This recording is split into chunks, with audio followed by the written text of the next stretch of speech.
Everyone, welcome back to the channel. My goal for the channel this year is to play and write about more games.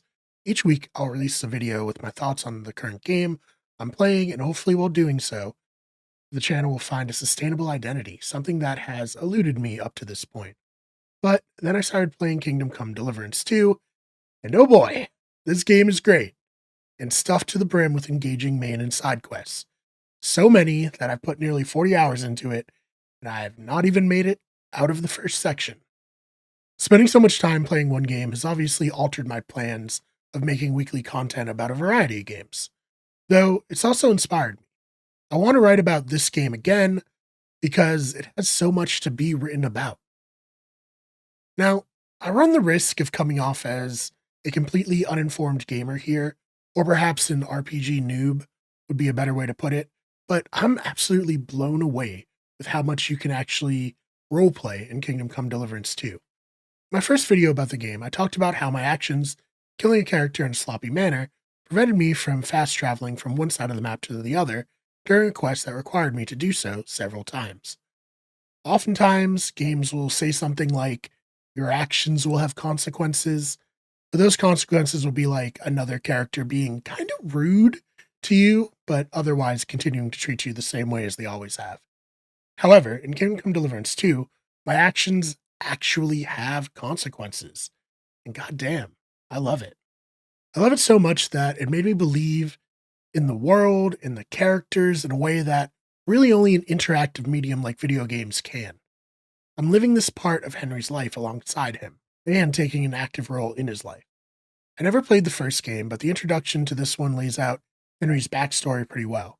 He was a normal guy, his father was a blacksmith, and his town was raided by Cumans, a Turkish army. And that group of Cumans wiped out his parents and friends, then stole a sword that Henry desperately wishes to get back. At the beginning of the game, that specific group of Cumans are still out there, and Henry believes he sees the man who stole the sword when his delegation is slaughtered, save for Henry and Hans. Since their gear is taken, their friends are dead, and they're not able to prove that they are who they say they are, they're not able to complete their task of delivering a message to Otto von Vergau to confirm his allegiance. It's a great setup that allows Henry to be dropped back to zero after everything that happened in the prior game, and it gives you as a player a lot to think about. You need to get into the wedding to have a chance to speak to von Vergau, but you're broke. You're so broke that you're inclined to jump on any quest just to try to make a few groschen. One of these quests I stumbled upon involved an innkeeper who is in a feud over land with another group called the Zelujov over the ownership of a pastor. The first task you're given is to paint a bull to anger the other group. So, a light-hearted, fun, and mostly innocent prank for a little bit of cash. So you collect the necessary materials, sleeping potions, and paint, and sneak into the barn. Put the potion in the bull's water, wait for it to fall asleep, and then paint the bull and report back. When you do, the innkeeper has a laugh and you gain his trust. So much so that it invites you to the inevitable brawl that will happen between the two sides. I declined, as I didn't want Henry to end up in a brawl with these random people, and I got what I was after, some groschen. I then moved on to the main town, and learned that recently a group of Cumans had made a mess of things at the tavern, and gotten into a brawl, and the town folks do not want them returning to raise hell. So here I was, about to come face to face with a group of Cumans, the same people who burned down Henry's village and killed his friends and parents. Revenge was the first thing on my mind, obviously, as I assumed it would be on Henry's. I talked to the nomads and discovered where the Cumans were, as they had formed a kind of friendship due to both groups being disliked by the native people of the region. And now, at this point in my playthrough, I was not much of a fighter, at all. When I met with this group of Cumans who were not the same group that wronged Henry, I knew I'd have to go about taking them out intelligently, so I decided I needed to gain their trust. See, one of them had a crush on a nomad girl, and after a bit of drinking, Henry convinced him to tell her how he felt, with Henry as a bit of like a translator between the two, and this went horribly wrong.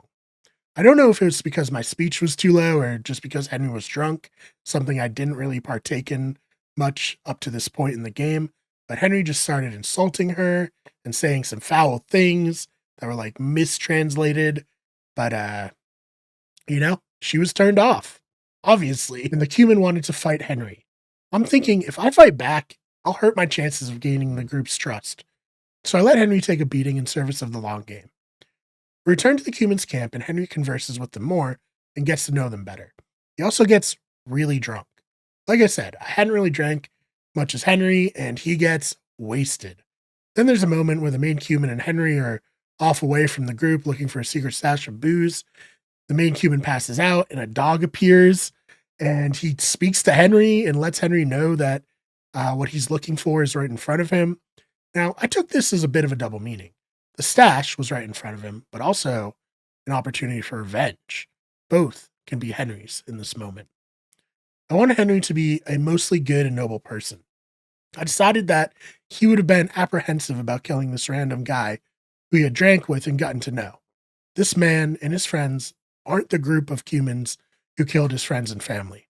They're just people caught up in a war being waged by more powerful people who control their lives. So I decided to retrieve the booze and return to camp. The group drank more with Henry, and Henry somehow learned how to swim and also how to speak their language. Then they parted with assurances that the Cumans wouldn't head back into town, which completed that quest. However, Henry was still very drunk the next morning and in need of more money. And I thought this was the perfect opportunity to revisit that quest that was going to end in a brawl.